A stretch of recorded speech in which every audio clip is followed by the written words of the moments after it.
আমরা জানতে চাইবো যে আপনার নাম কি? আমার নাম মিরাজ হোসেন, হচ্ছে বোস্টননগর। বোস্টননগর। আজকে যে আমাদের নেটওয়ার্ক সেকশন আছে, নেটওয়ার্ক সেকশন যে কোথায় আমরা ইনপুট বা আউটপুট ভোল্টেজ পাবো বা কিভাবে যদি প্রবলেম যদি আসে আইডেন্টিফাই করব, এটা এক্সপ্লেইন করেন কি সিস্টেম আমাদের নেটওয়ার্ক সেকশন মানে করবে। তো আজকের ক্লাস হচ্ছে আমাদের নেটওয়ার্ক সেকশন নাকি?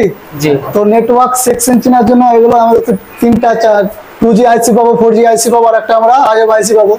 তো আমার যদি কাস্টমার এসে বলে যে আমাদের নেটওয়ার্ক আসে না ফোনে, তখন আমরা কি করব? আমরা ফোন না খুলে কিন্তু আমরা একটা জিনিস একটা পদ্ধতিতে চেক করতে পারি, সেটা হচ্ছে দিয়ে চেক করতে পারি, অথবা আমরা যেটা ব্যাসব্যান্ড আছে সেখান থেকে আমরা কিন্তু চেক করতে পারি। আইএমএ চেক করতে কি চেক করতে?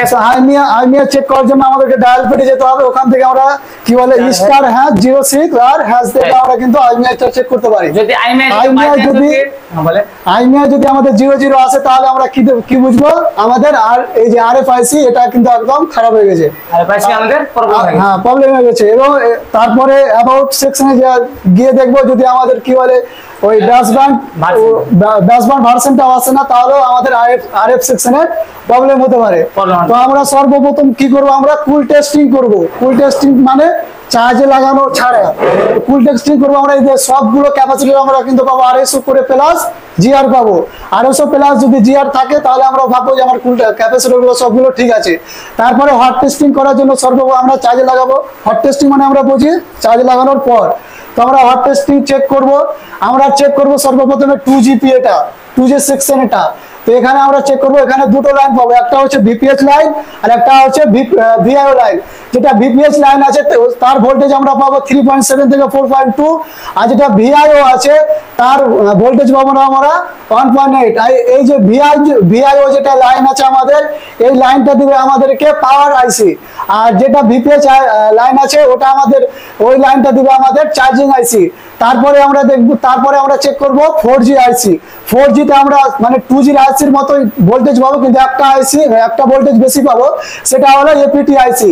এখানে সেম প্রসেসে পাবো আমরা 4G আইসি তে। 4G আইসি তে আমরা পাবো ভিপিএইচ লাইন এবং কি বলে ভিআইও লাইন।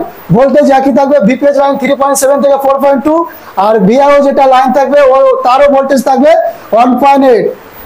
আর একটা আমরা যেটা বেশি পাবো ওটা হচ্ছে এপিটি আইসি। এপিটি আইসি যেটা ভোল্টেজ থাকবে ওটা 0.6 থেকে 1.8। ওটা কিন্তু আপ ডাউন করে থাকবে, স্থির কখনো থাকবে না, বুঝা গেল? তারপরে আমরা চেক করে নিলাম। এবার তারপরও যদি না আসে, তখন আমরা কি করব? এই যে আরএফআইসিটা চেক করব। আরএফআইসির আমরা ভোল্টেজ পাবো শুধু একটাই, ভিআইও 1.8। এটা কি পাবো আমরা? কি বলে নেটওয়ার্ক আসুক আর না আসুক, এই ভোল্টেজটা আমরা পাবো। আর রিবোলিং করতে হবে বা চেঞ্জ করতে হবে। হয়ে গেল। তার এইগুলো আমরা সব টেস্টিং করলাম, এগুলো সব ঠিক আছে। তার সত্ত্বেও যদি না আসে, তাহলে আমাদেরকে এই যে দেখতে হবে সিরিয়াল ক্লক এবং সিরিয়াল ডাটা। এগুলো এটা হচ্ছে ডাটা লাইন। এটা আমরা চেক করব কিভাবে? 2G যেটা আছে, যেটাতে লাইন গেছে ডাটা লাইন, ওটা আমাদেরকে এটা আইসিটা রিমুভ করব। এখানে টিপি পয়েন্টে চেক করব, যদি 250 প্লাস জিআর আসে তাহলে আমাদের এটা ঠিক আছে। যদি 250 প্লাস জিআর না থাকে, তাহলে আমাদেরকে সিপিইউ এ রিবোলিং করতে হবে, সিপিইউ রিবোলিং করতে হবে। তারপরে এই যে 4G তো আমাদেরকে সেম আছে, ডাটা লাইন আছে। তো এখানে যদি এই লাইনটা যদি খারাপ থাকে, তাহলে আমাদেরকে 4G আইসি রিমুভ করতে হবে। তারপর এখানে আমরা চেক করব 250 প্লাস জিআর আসছে কিনা। ওর ডাটা একদম সেম থাকবে, সিরিয়াল ডাটা এবং সিরিয়াল ক্লক।